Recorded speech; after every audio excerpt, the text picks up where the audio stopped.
Assalamualaikum.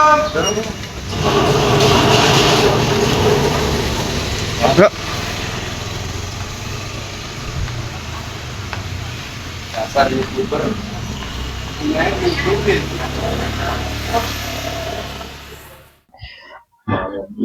Assalamualaikum warahmatullahi wabarakatuh. Waalaikumsalam warahmatullahi wabarakatuh. Hadratin Nabi Mustafa Muhammadin sallallahu alaihi wasallam. Nurati abai wa mati wa ikhwani minan nabiyyin wal mursalin.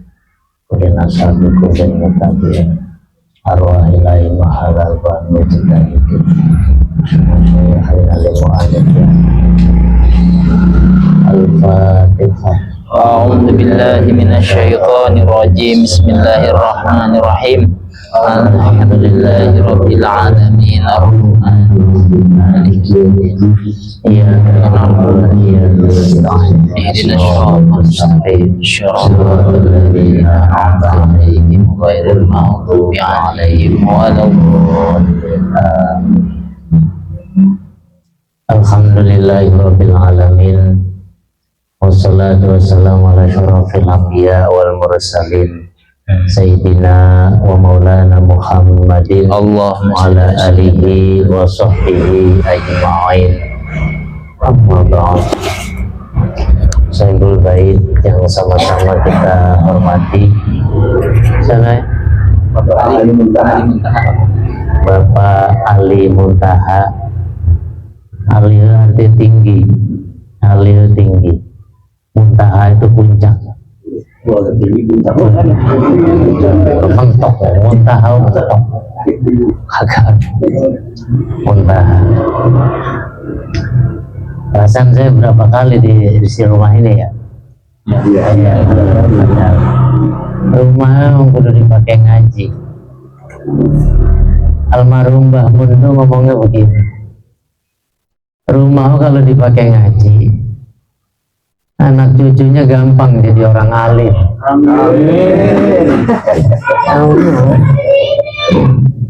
Maka kiai-kiai dulu, meskipun ngajar di masjid, di mana-mana muter ngajar salim, rumahnya tetap aja ada pengajian sebulan sekali.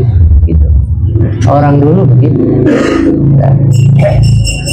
Para ustadz, para pengurus majelis Iqra, saya agak tapi hafal nama-namanya. Tahu-tahu disuruh tanya jawab. Materinya aja belum, matanya jawab. Bismillahirrahmanirrahim. Kita langsung melanjutkan materi tentang air. Ini yang terakhir. Wal qismur rabi', pembagian yang keempat dari masalah air ini adalah ma'un najisin, air najis, maksudnya yang terkena najis. Ini ada dua bagian.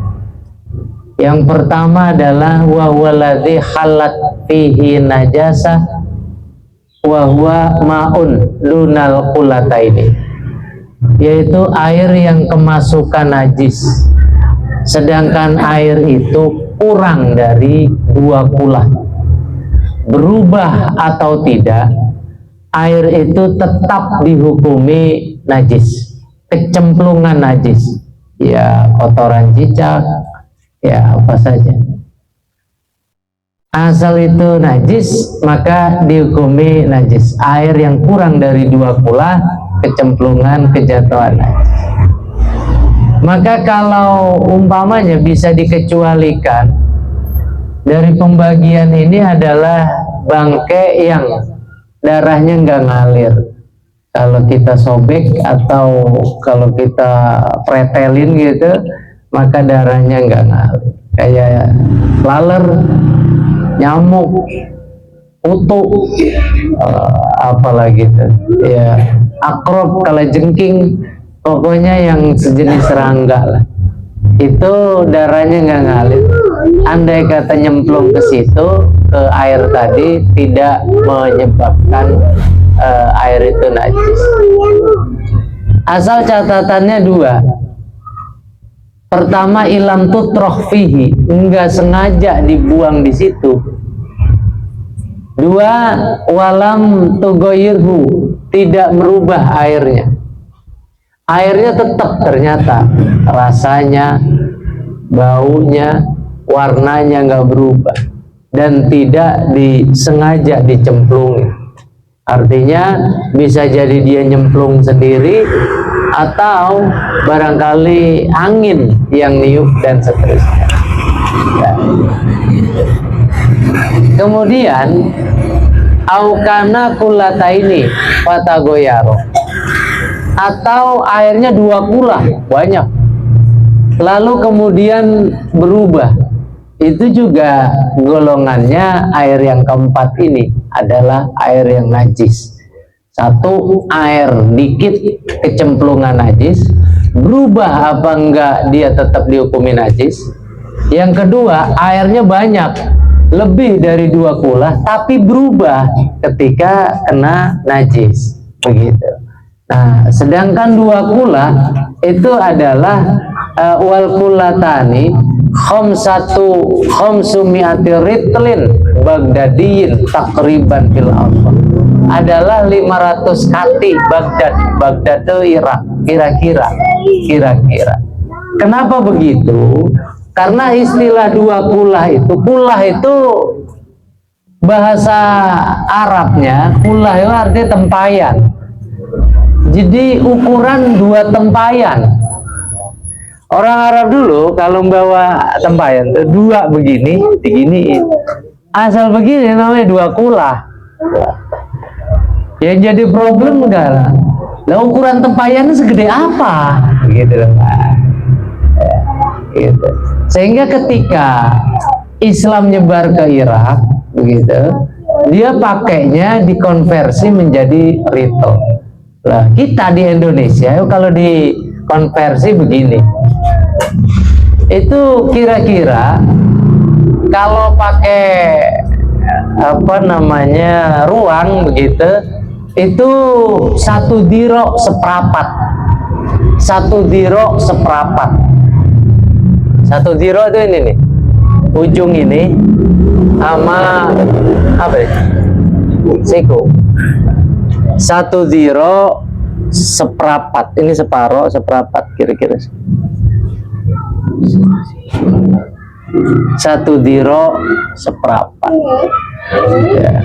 1 dirok itu kira-kira 48 cm. Ditambah seprapat ya berarti 60 cm. 60 cm dikali panjang, kali lebar, kali tinggi. Maka kalau dikonversi menjadi liter itu 216 liter. 200 tempayan, Pak. Tempayan 2. 216 liter air isinya. Ya, saya nggak tahu tuh kalau yang di rumah-rumah kontrakan yang suka ada bak nempel, kira-kira berapa itu anunya, luasnya gitu. Nah, itu kira-kira pokoknya segitu, 60 cm kali panjang kali lebar kali tinggi. Nah, 216 liter. Kiai Maksum Ali, mantunya Kiai Hasyim Asy'ari itu yang nulis tasrif Amsilah Tasrif Fahlul Falan itu nulis kitab juga namanya Fathul Qadir. Nulisnya 2 pulau kira-kira 175 liter. Kiai Afifuddin Muhajir ya Situbondo Rois NU itu 270 liter karena berlandaskan dengan Fiqhul Islam wa Adilatuhu miliknya Wahbah Zuhaili.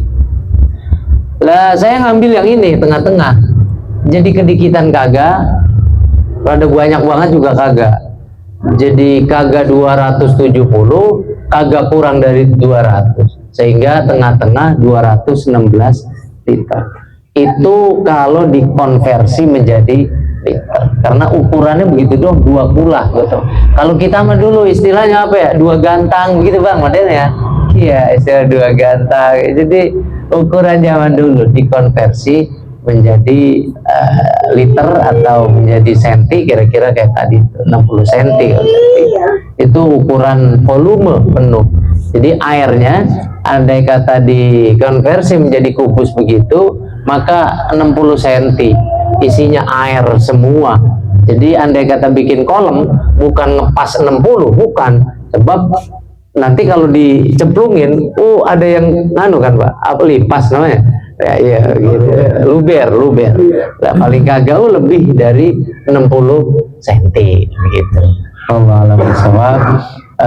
Pertemuan berikutnya kita akan membahas tentang masalah kulit bangkai yang kemudian bisa kita jadikan hal-hal yang bermanfaat seperti beduk, rebana dan sebagainya. Pertemuan ini kita akan bahas itu. Allah a'lam bishawab. Assalamualaikum warahmatullahi wabarakatuh. Waalaikumsalam. Sekarang baru nanya.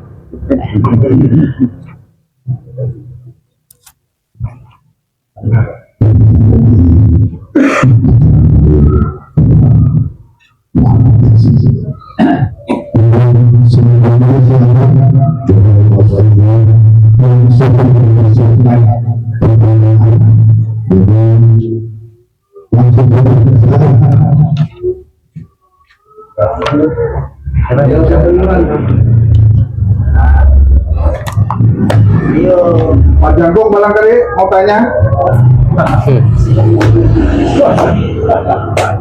Boleh masalah apa? Boleh tanya. Boleh tanya. Boleh tanya.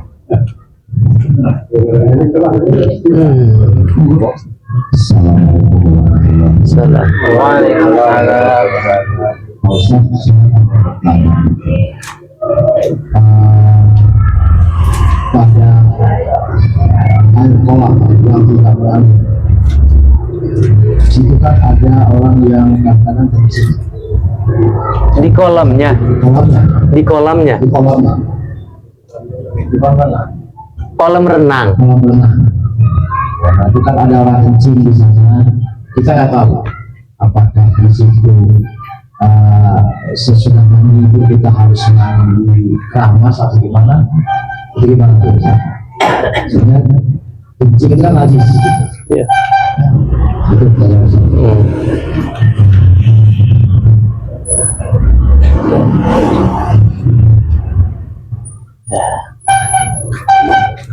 Bismillahirrahmanirrahim. Kencing di kolam renang. Kolam renang itu airnya banyak, lebih dari 2 kulah, lebih dari 216 liter. Sehingga kalau dia kejatuhan najis, kalau dia tidak berubah, airnya nggak berubah, maka dia tetap dihukumi suci. Sehingga Bapak kalau berenang itu yang ada kemungkinan bocah kencing di situ, ya kagak perlu terus keramas segala macam, yo tetap dihukumi suci asal air itu nggak berubah, asal kagak berubah. Apa bau kaporit? Nggak apa-apa. Bau kaporit apa mempengaruhi? Tidak. Karena model kayak kapur itu hanya untuk menjernihkan air. Dia di bawah begitu. Biar air kotorannya jadi mengendap begitu. Begitu doang kapur.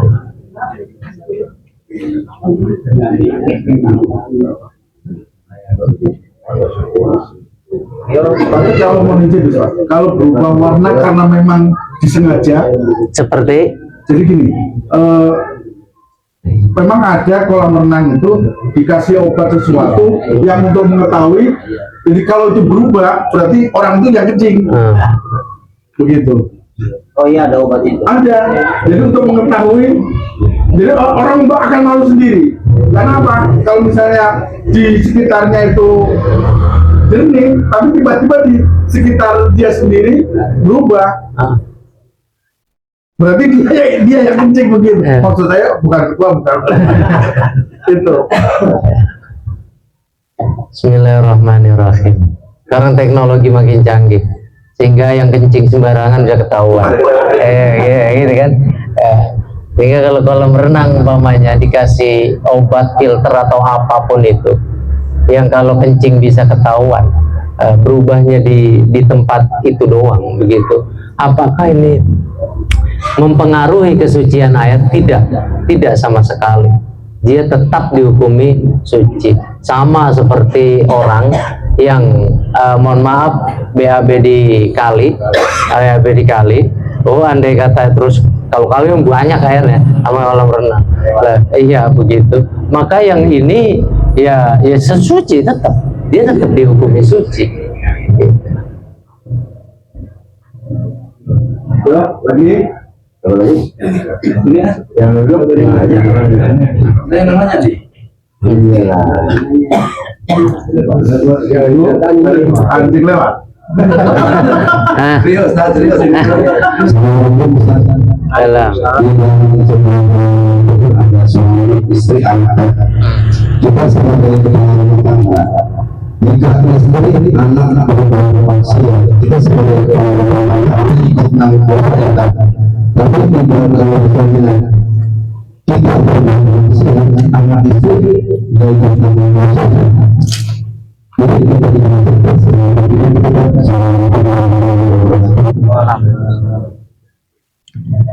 Bismillahirrahmanirrahim. Karena suami itu pemimpin, jadi setiap pemimpin itu mas'ulun an ra'yati, akan dimintai pertanggungjawaban atas apa yang dipimpinnya, termasuk yang dipimpinnya dalam hal ini adalah anak dan istri. Maka ketika anak dan istri ini terus melakukan kemaksiatan, apakah orang tua juga ikut bertanggung jawab? Iya, karena dia yang mimpin. Dan suami atau kalau nisbatnya ke anak adalah bapaknya, itu dia punya wewenang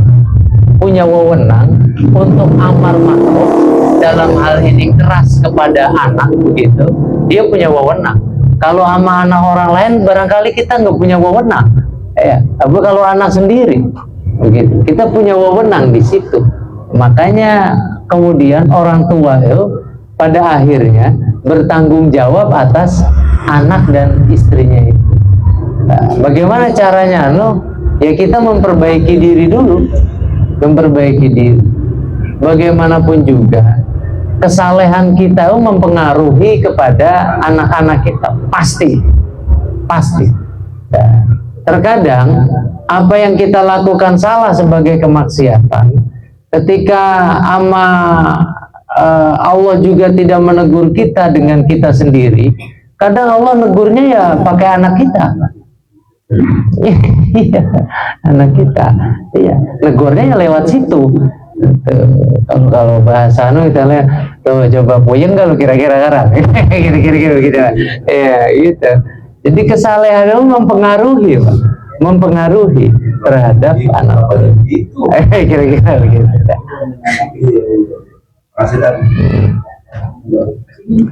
ayo lagi.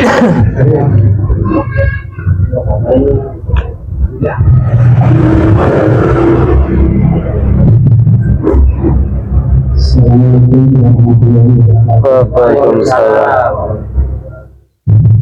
Ustaz saya kan baca geografi. Jadi yang saya tanyakan, semua bacaan surat itu kan pakai basmalah.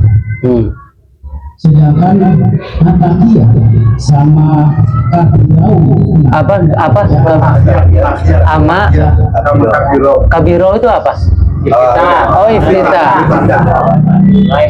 Ya. Terus kalau kita baca basmalah itu apa hukumnya?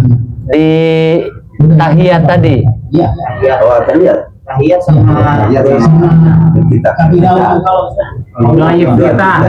nggak tahu judulnya. Saya nggak tahu judulnya surat apa. Yang jelas kalau saya ingin tahu kenapa kalau baca tahiyat ya pakai basmalah sama Kabirau tadi. Kalau baca apa hukumnya? Oke, terima kasih. Assalamualaikum warahmatullahi wabarakatuh.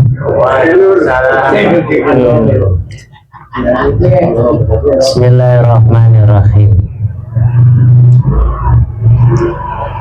Baca bismillah itu memang disunahkan pada hal-hal yang baik. Maka Nabi bilangnya itu kullu amrin dibalin la yuftatahu bi bismillahirrahmanirrahim fa huwa aqta. Hal baik yang tidak dimulai dengan basmalah maka putus keberkahannya. Ke hadisnya begitu. Kemudian ada beberapa poin, apakah setiapnya juga pakai bismillah? Kalau zikiran itu mahdoh murni dan dari sononya kagak baca bismillah umpamanya begitu, maka bismillah udah nggak disunahkan lagi. Contoh salammu nggak disunahkan bismillah. Bismillahirrahmanirrahim. Assalamualaikum, enggak disunahkan. Nah, mestinya salam dulu baru bismillah. Bismillah. Assalamualaikum warahmatullahi wabarakatuh. Bismillahirrahmanirrahim. Alhamdulillah ya. Atau zikir tahlil enggak disunahkan baca bismillah. Afdalu dzikri falam anahu bismillahirrahmanirrahim. Agak dia udah zikir mahdoh. Sama kayak itu tadi, baca tasyahud namanya. Kalau Bapak bilang tadi tahiyat. Ya. Jadi at-tahiyat atau tasyahud itu tidak disunahkan baca bismillah. Bismillahirrahmanirrahim. At-tahiyatul tidak disunahkan. Atau baca iftitah yang Bapak bilang tadi, baca kabiro. Allahu akbar kabiro walhamdulillahi katsiro. Tidak disunahkan baca basmalah. Bismillahirrahmanirrahim. Allahu akbar kabiro dan seterusnya. Bagaimana kalau dia baca juga? Apakah sholatnya sah? Sah. Yang dibaca nama Allah. Sholat mah isinya emang doa. Emang doa. Yang kagak sah itu kalau di dalam sholat ada khitab adami, ada obrolan sesama manusia, itu yang kagak sah. Bapak lu kuncinya di mana? Lagi baca kabiro tadi di atas salon kali mah. Yang begitu yang nggak sah. Sebab itu bertentangan dengan isi daripada sholat itu sendiri. Sholat itu memang isi doa. Kalau mau baca bismillah, apa batal doanya? Sholatnya enggak, cuma enggak disunahkan. Gitu kan.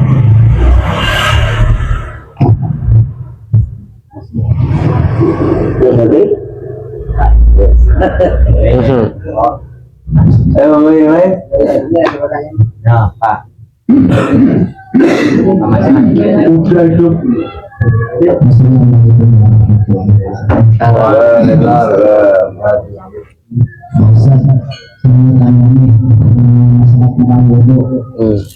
Itu kalau kita berwudu dengan air hujan itu hukumnya gimana? Apakah boleh atau tidak apabila kita kepepet misalkan itu dia misalkan air Pinjam aqua gelas. Iya, Bismillahirrahmanirrahim. Itu udah kita bahas di bab awal. Ya, ingat nggak? Udah bahas di bab awal. Ada 7 air yang boleh kita gunakan untuk toharoh. Toharoh itu baik wudhu, mandi jinabat, menghilangkan najis dan seterusnya. Nah, ada 7. Yang pertama adalah ma'usama, air mator, yaitu air hujan. Nah, air hujan. 2, air sumur. 3, air laut. 4, air sungai. Kemudian air mata air. Kemudian air salju. Kemudian juga air embun. Hujan, apa boleh wudhu pakai air hujan?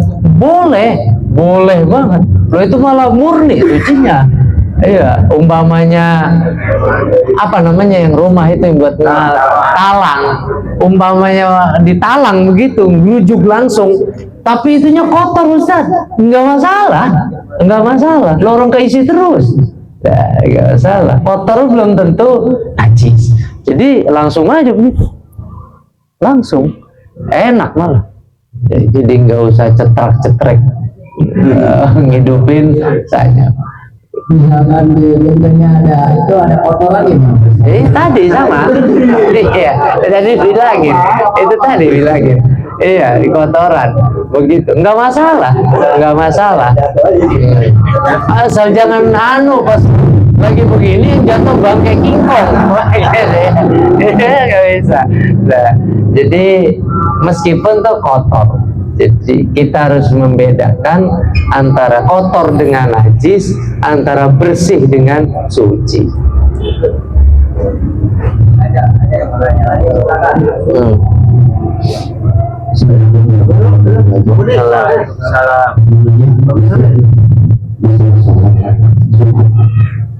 Kalau misalkan kita sudah kemudian kita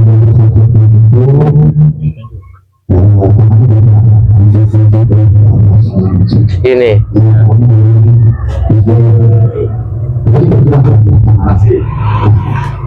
itu yang menjadi suatu angin bagi makmum itu belajar dan juga makmum ini berarti dengan suatu kemudian yang kedua simak ya, saya kadang suka lupa. Simak sih.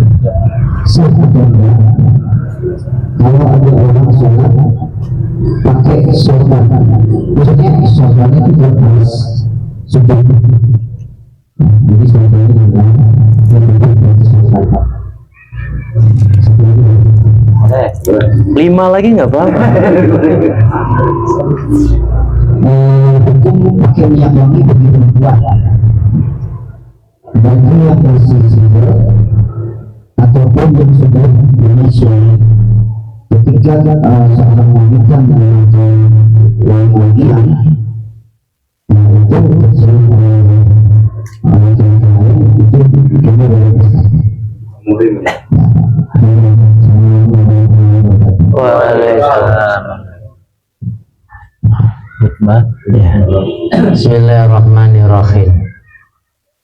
Apa hukumnya khotib ketika khutbah menggerak-gerakkan tangannya begitu? Makruh. Makruh. Apakah mempengaruhi keabsahan sholatnya si makmum yang lain itu? Enggak. Enggak. Makruh bakal dia doang. Dia makruh melakukan khutbah begitu. Makanya sunnahnya khutbah megang tongkat. Nah, ya gitu, megang tongkat. Ya. Kalau nggak pakai tongkat, biasanya saya pegangan di anunya itu pinggirannya. Ini, gitu. Nah. Kalau Jati Asih yang masih pakai tradisi tongkat, masjid mana? Baitul Salam masih? Oh masih. Nah, kalau mau ori sama Nabi ya gitu, kan tongkat. Ya. Ada masjid namanya Siti Santri sono.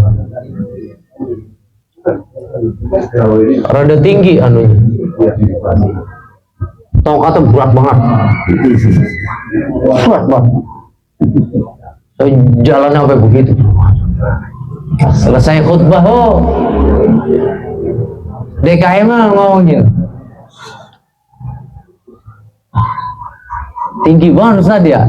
Iya, tongkat mana berat. Kalau gue tinggal ngopi nggak tahu loh. Iya, tinggal ngopi nggak tahu. Nah, jadi sunnahnya begitu. Jadi kalau menggerak-gerakan begini, makruh hukum buat dia. Nggak ada ngaruhnya sama makmum, nggak ada. Jadi Jumatnya sah-sah saja, sah-sah saja. Khutbahnya juga sah. Makanya ada kitab di atas ini namanya Fathul Muin, dikomentari namanya I'anatul Thalibin. Di sana bilangnya begini, disimak bener-bener. Kalau ada khotib yang khutbah lama, itu menunjukkan ketidakpahaman fikihnya, begitu Pak. Ada khotib lama berarti kagak ngerti fikih dia. Kagak ngerti fikih dia. Sebab kalau mau diperpanjang durasi itu sholatnya, bukan khutbahnya. Sholatnya. Terus zikiran, baca Fatihah 7 kali, gitu. Kulhu 7 kali. Al-Ikhlas ya kulhu itu, Al-Falaq 7 kali, An-Nas 7 kali, ditutup ilahilas tulil firdausi ahla 5 kali. Ya bener begitu. Nah ini kagak, khutbahnya setengah jam. Ya, giliran istighfar doang, astagfirullah, Al-Fatihah doang, kelar. Saya perhatiin tuh di Baitul Thohir dan namat, Fatihah 7, kulhu 7, pas berbalik 3 orang tinggal. 3 orang Pak, 3 orang. Besok saya khutbah lagi begitu, mix saya kasihin sama yang jajan sama DKM. Ente yang zikir, saya zikiran dewek aja. Nah, dia ajak zikiran bener yang begitu, 3 orang. Padahal saya khutbah, Bapak boleh tanya di mana orang yang kenal saya. Saya khutbah tidak akan pernah mau 15 menit lebih. 15 menit. Nah, saya pakai jam terus. Jarum panjang di angka berapa, berhentinya harus jarum panjang di angka sekian. Mau kelar ke mau kagak, pokoknya berhenti aja. Iya. Begitu.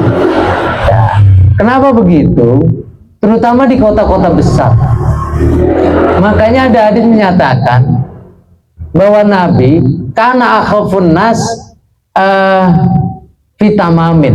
Nabi itu orang yang sholatnya sempurna tapi paling cepat. Tapi sempurna gitu rukunya. Kalau lagi berjamaah. Sekarang aja orang pada sok-sokan. Segala apa-apa dibaca. Iya Bang. Iya. Nabi nggak ngajarin begitu kok. Nabi akhafun nas, orang yang sholat. Kalau riwayat yang sholat sendiri, yang kakinya bengkak Nabi, itu sholat sendiri, sholat malam. Kesalehan kita nggak boleh jadi problem sosial, nggak boleh. Bayangkan kalau di komunitas pabrik Cikarang umpamanya, karyawan tuh Pak, izin nama perusahaan itu ya izin sholat, barangkali makan juga, kan dihitung semua di situ. Sholat, makan, iya, sama tukang warungnya nyeduin kopi, iya, lagi lama aja. Loh, kalau khutbahnya setengah jam, habis Pak, habis. Kapok dia udah sholat. Tandain masjid, daging mau sih.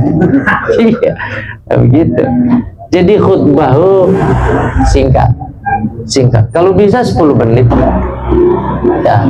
Nah, orang rukun khutbah cuman begitu doang kok. 1, memuji Allah.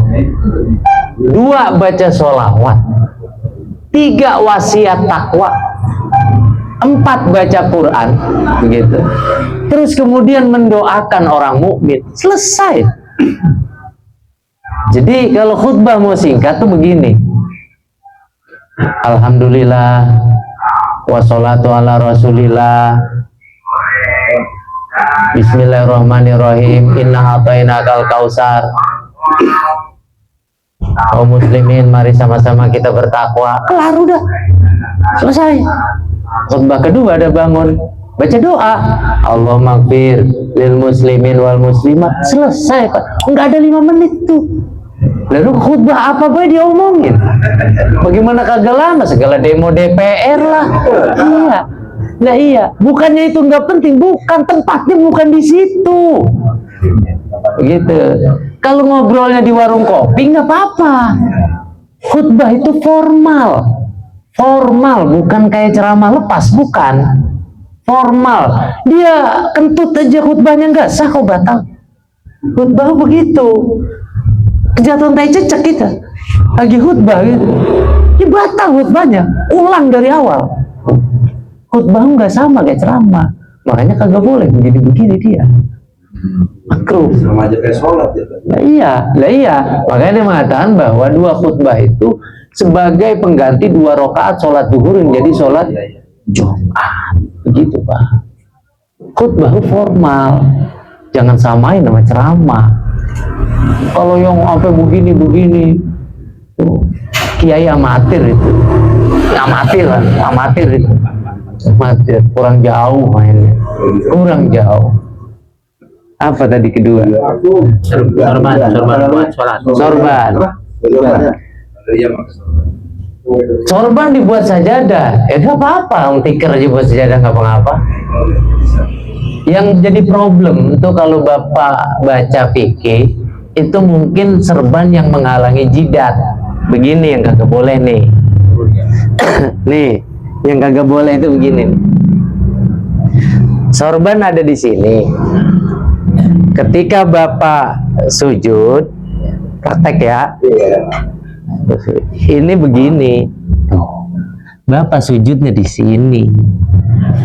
Berarti sujud bukan di tempat sujud, tetapi pada sesuatu yang dibawa ketika sholat. Iya, ini sampai begini. Iya, ribet. Disebabkan dilepas. Apa ngaruhnya? Kan nggak ke bawah sama kita. Nggak ke bawah sama kita. Ya, iya. Mungkin pertanyaan tadi seperti itu. Iya, makanya saya duga beliau nanyanya yang kayak tadi itu. Sorban yang dipakai di sini ketika sujud ngalangin ini. Yang begitu, yang tidak sah. Jadi tempat sujudnya itu mungkin karpetnya itu ada kotor Ustaz. Yap.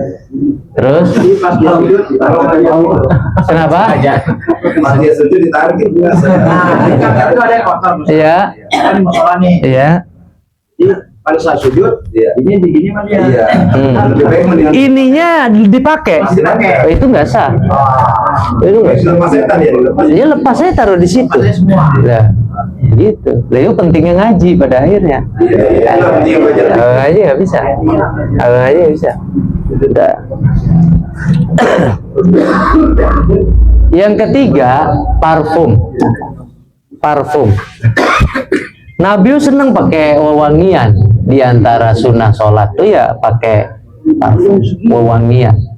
Kasturi paling sedikit. Kasturi kijang. Aslinya kasturi itu kenapa minyak itu mahal?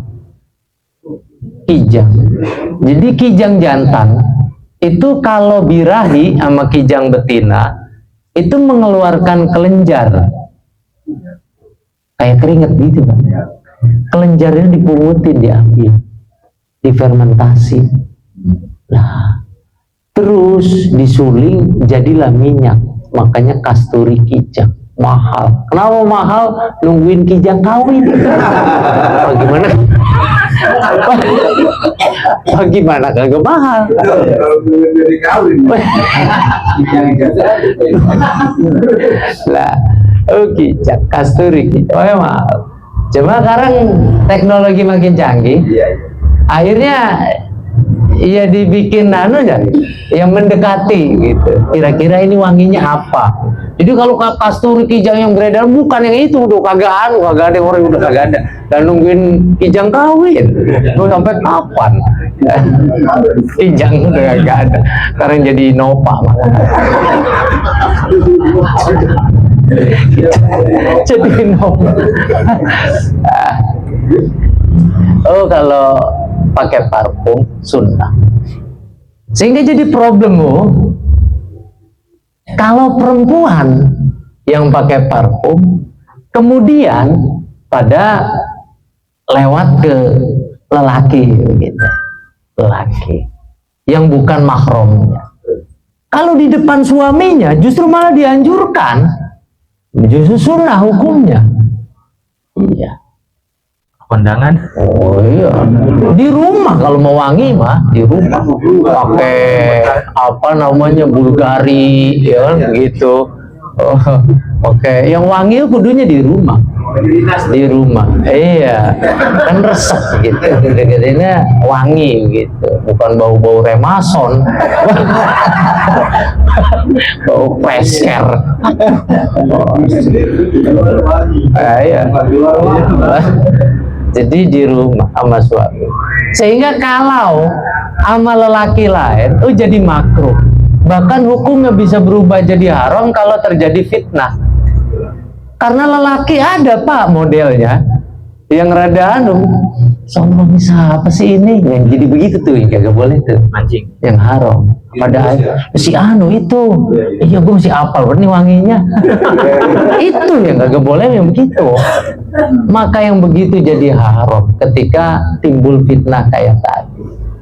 Makanya perempuan kadang-kadang justru dianjurkan jangan terlalu ramah sama lelaki yang bukan mahram. Kalau mahram aja. Sebab kadang-kadang ramah itu penafsiran orang lain. Iya. Dia ajar banget ya. Kayaknya gampang dah. Lah iya. Oh lihatnya bagus, ramah aja. Lu tahu-tahu nafsirnya begitu. Lah iya. Oh kalau yang bukan mahram. Jadi kalau mau wangian apa di depan suami.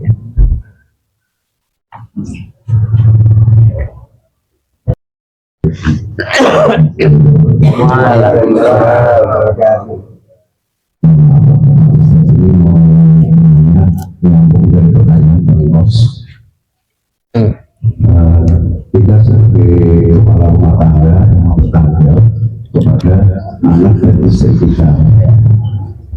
Seumpama kayaknya ini buat melakukan kita ini biar istiqomah rumah tangga. Seumpama seorang istri kita ajari bahwa cara ibadah mau pakai pakaiannya atau ibadahnya, tapi itu dia nggak terima Pak Ustaz. Kadang-kadang istri malah bilang, aku sudah lebih pintar daripada kamu. Sekali, 2 kali, 3 kali, ujung-ujungnya itu. Nah, ini gimana hukumnya Pak Ustaz? Kita seorang istri aja kadang-kadang biasanya saya nanggung sendiri sebagai suami. Ini hukumnya gimana di hadapan Allah? Saya rasa sebagai suami itu Bismillahirrahmanirrahim. Justru dia nggak pinter, apalagi terus ngomong doanya saya yang tanggung. Kalau saya sautin itu, ya bukan lu, gue yang nanggung. Bagaimana sih? Gue yang nanggung. Bagaimana ceritanya? Ya, orang gue yang mimpin, gitu. Ya. Sehingga ketika hal demikian itu, kita melakukan amar ma'ruf nahi mungkar. Nah, sebab ketika amar ma'ruf nahi mungkar, seorang suami punya wewenang untuk merubah kemungkaran itu dengan lisannya, juga dengan kekuatannya, kekuasaannya, itu bisa. Makanya perempuan itu kalau nusus tuh ngambek, ngadat begitu, itu nggak wajib dinafkahi, nggak wajib dinafkahi. Bahkan ketika mendidik segala macam, Quran juga nyuruhnya jauhkan tempat tidurnya. Maksudnya itu dalam rangka tarbiyah, mendidik istri. Iya, gitu. Termasuk diantaranya nyuruh itu tadi, nyuruh pakai jilbab lah, nyuruh apa segala macam, nyuruh sholat segala macam. Nah, kalau udah nggak mampu juga ternyata begitu, udah diapain, didoain, nah, kelar. Itu juga udah nggak mampu, ya sudah. Umpamanya kita barat apa-apa mah seperti kalau diibaratkan, mohon maaf tuh kayak anak Nabi, kayak Nabi Nuh dengan anak istrinya, itu juga nggak soleh kan.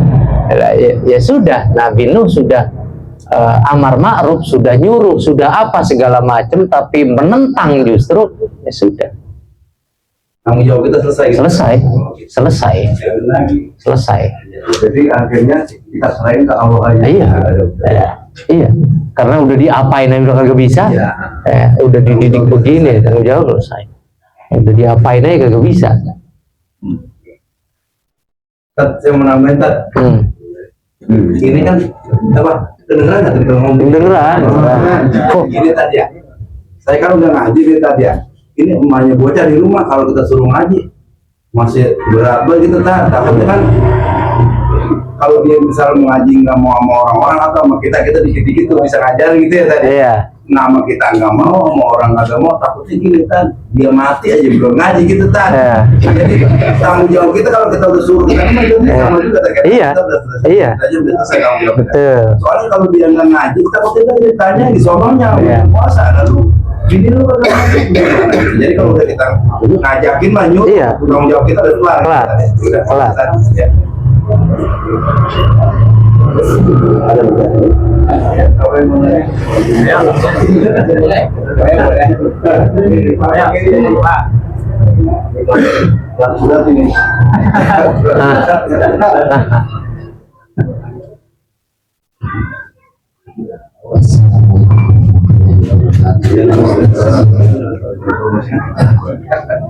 Saya menanyakan sedikit pertanyaan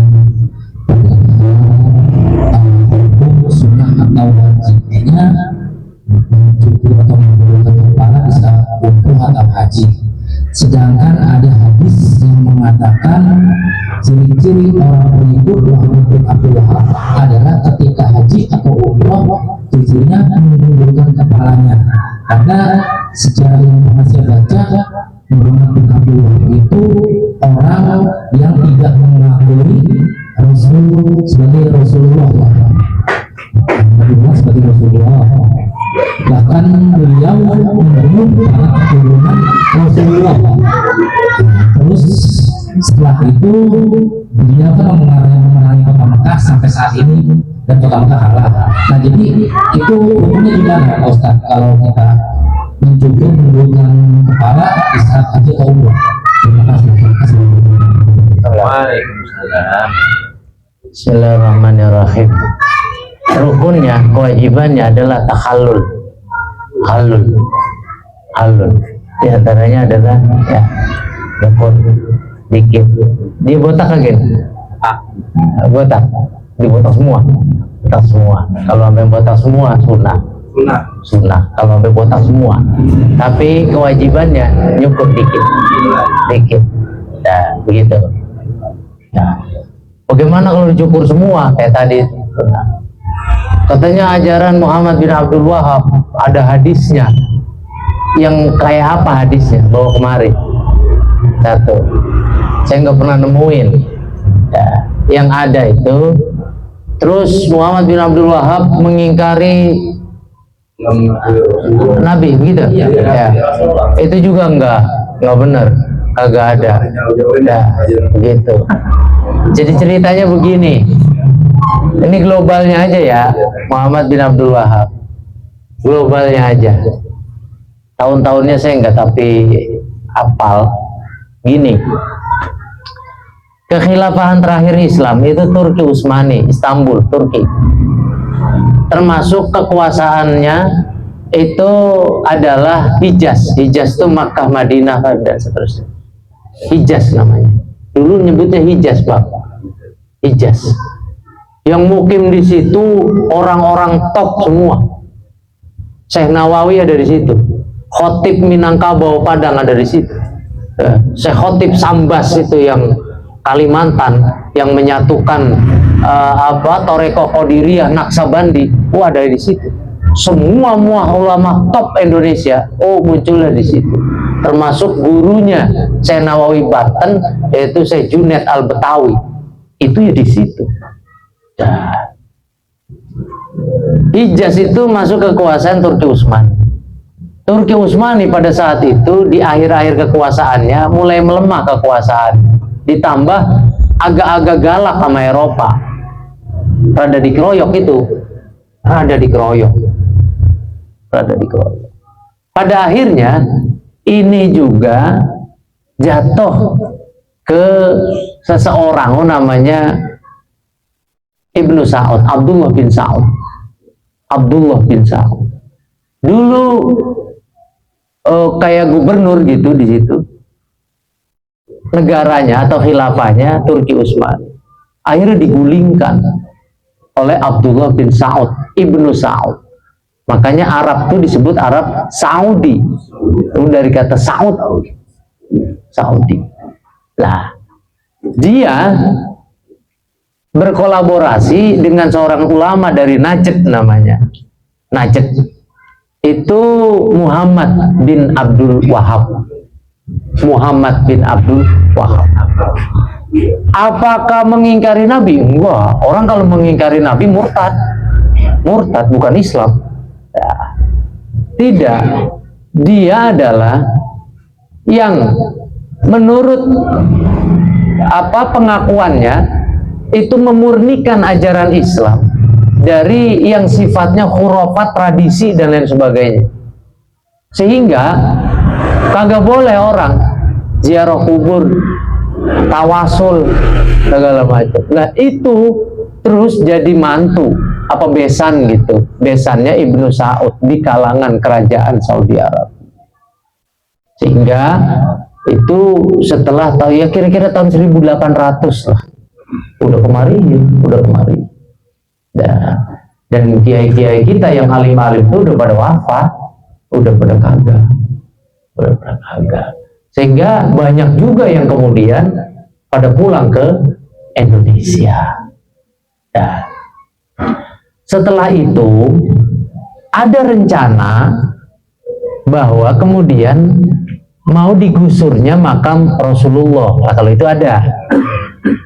ada makam Rasul mau digusur begitu untuk tidak ada kuburan di sekitaran situ.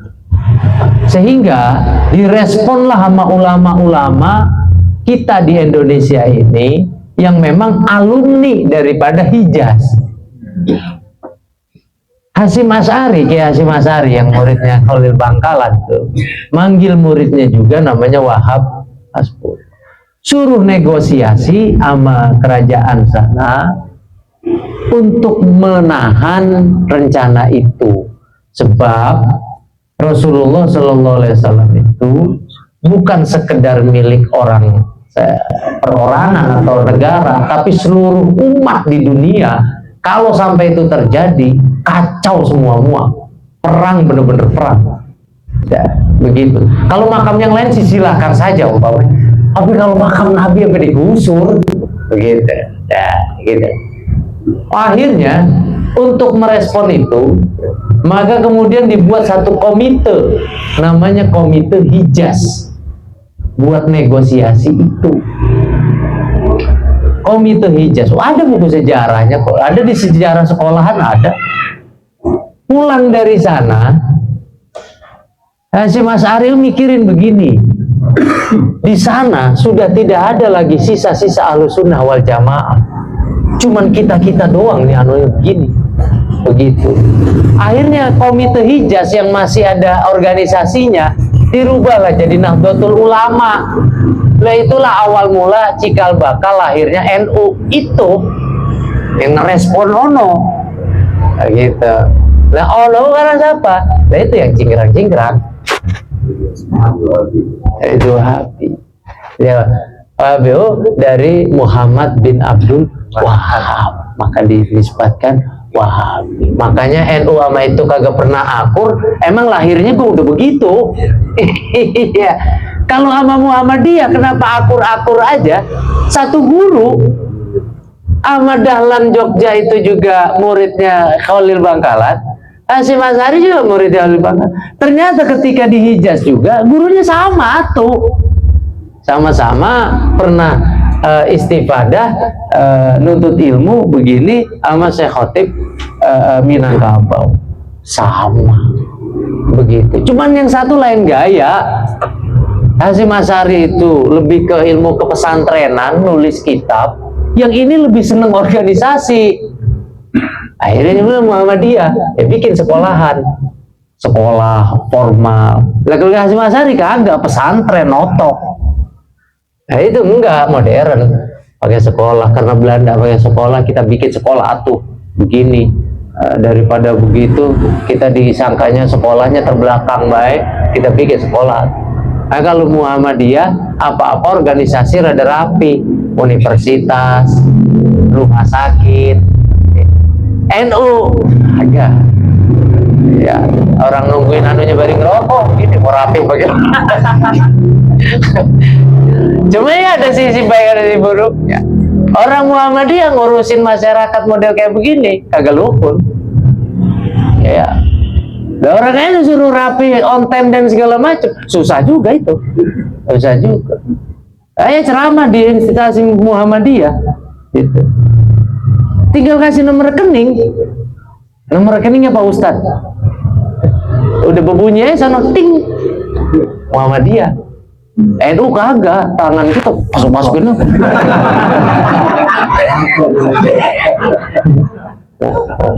Kerapas-kerapas banget. Itu begitu. Yang beda gaya. Tapi kalau yang main atu itu agak ada akur-akurnya. Karena memang awal munculnya udah begitu. Begitu. Susah itu mau berjalan sekarang.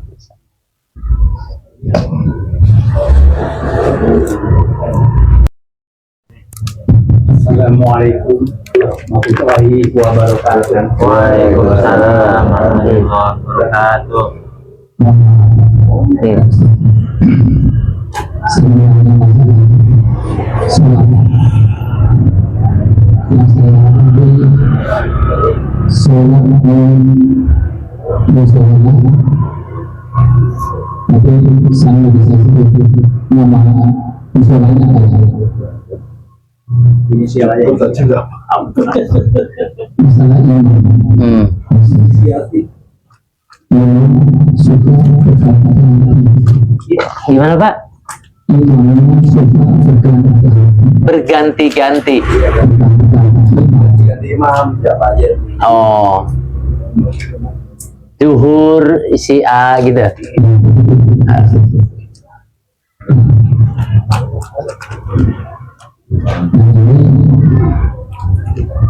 Saya imam kalau imam ada ini. Kalau orang itu kan ibadah sufi. Yang saya tahu ini orang yang seperti belajar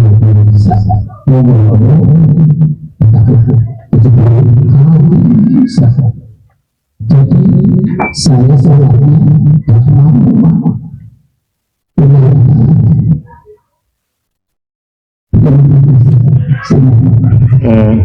Bacaannya salah apa gimana? jadi bukannya salah atau benar, soalnya sholat itu kan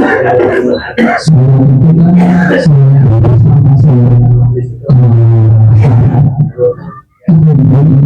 Enggak dibu ya. cuma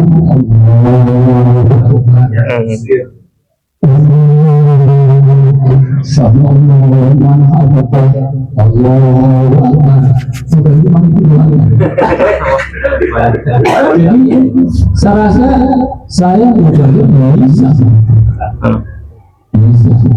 Jadi yang saya tahu kurang yakin sih, jadi nggak mau. Takutnya si imam kagak baca apa-apa gitu. Enggak baca apa, cuma modalnya Allah. Gitu. Dan speaker tahu baca apa,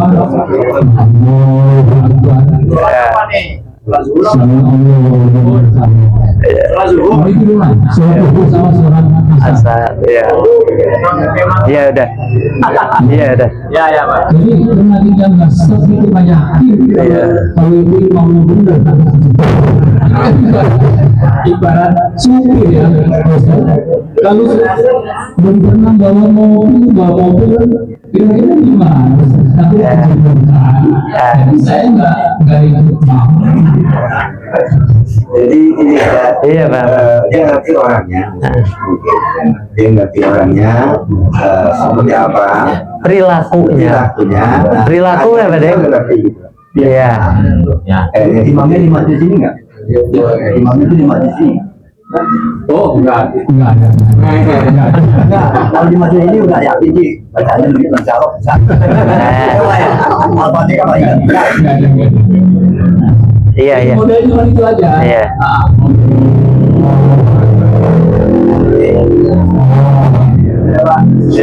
Ya, saya paham. Iya, saya paham. Kayaknya jadi ngerti orangnya. Bismillahirrahmanirrahim. Ini terakhir kali ya? Iya, Pak. Setengah 10. Terus lagi. Setengah 10 kan. Saya mau ke Durenan kayaknya orang. Jadi begini, sholat duhur, asar itu memang siri nggak kedengeran. Jadi bukan modalnya itu doang, bukan. Emang sholat duhur sama asar lu nggak kedengeran. Iya, siri nanya kagak kedengeran. Lah, apa boleh sholat duhur dikeraskan? Boleh, ya sah-sah aja gitu sholatnya. Pada umpamanya kurang yakin, besok gua kalau mau yakin malu sore kudu kenceng meskipun johor gitu. Enggak masalah. Jadi masalah siri atau jahr pada tempatnya itu namanya sunnah hay'ah di dalam sholat. Ya, andai kata maghrib mau dibikin siri, ya silakan saja. Andai kata zuhur dibikin jahr, ya silakan saja. Sholatnya tetap sah, begitu. Ya jadi problem sebetulnya bukan masalah itu siri atau tidak ternyata, karena si makmum itu mengerti betul apa namanya keseharian atau perilaku si imam tersebut. Makanya imammu ada kriterianya di dalam fikih. Oh, Ustaz, saya orang bodoh tapi saya juga harus milih. Loh, ya kudu milih memang. Ya, gitu. Satu, siapa saja yang harus kita kedepankan jadi imam? Satu, al-a'lam, yang paling alim, yang paling ngerti. Nah, sebab kata Pak De tadi, imam kayak supir. Nah, ya kudu ngerti dia cara belok. Ya, kalau kagak ngerti coba deh. Nyungsep. Ya kudu ngerti. Nah, begitu. Jadi al-a'lam. Nah, yang kedua, setelah orang yang paling alim, paling pinter, paling ngerti adalah al-afsah, yang paling fasih bacaannya, yang paling benar bacaannya, yang paling enak lantunan ayatnya. Itu nomor dua. Sebab ketika Nabi sakit, nyatanya Nabi minta digantiinnya sama Abu Bakar, bukan Mu'ad bin Jabal. Padahal yang ahli kiroah Mu'ad, bukan Abu Bakar. Tapi yang paling alim Abu Bakar lah. Orang saya iring-iringan Nabi gitu. Tapi kalau masalah enaknya lagam bacaan Quran, Mu'ad. Tapi Nabi milihnya Abu Bakar. Itu begitu. Yang paling alim. Yang kedua, yang paling fasih. Kemudian al-aurah yang paling warok, yang akhlaknya paling cakep. Sebab makmumnya kadang ngegremeng. Gelunggong. Imam diam, main kebo-keboan mulu di anu no. Iya, waplek mulu jalan, gua kan tahu itu. Iya, gini aja deh. Iya, gua kan tahu banget itu. Iya, dia main waplek mulu sebelum jadi imam sama gua bisa. Gitu kira-kira kan gitu kan. Nah, iya, cari yang aurah, yang paling warok, yang akhlaknya paling cakep. Yang keempat, aksaruhum sinnan, yang paling tua. Alimnya sama, fasihnya sama. Begitu. Akhlak kedua-duanya sama, sama-sama cakep. Mending atuh mudaan. Yang tuaan lah dibacuin. Ya. Baru di situ senioritas diperhitungkan. Setelah alim, setelah fasih, setelah akhlak baik. Baru masalah mempertimbangkan umur. Kadang-kadang kita umur dulu ya. Iya. Nah, kemudian yang berikut yang 5 itu adalah awaluhum hijrotan. Orang yang tinggal lebih dulu di kampung itu. Paling alim sama, alimnya sama, fasihnya sama, akhlaknya sama-sama cakep. Umur sama, sama-sama 65. Itu bagaimana ini? Sulit.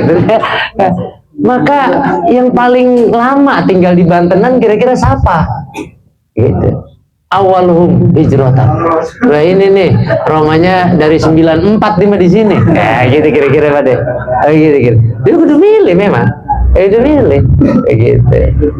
Cuma ya itu tadi, kalau Johor asar itu memang sholat itu siri, bukan modalnya Allahu Akbar doang, bukan.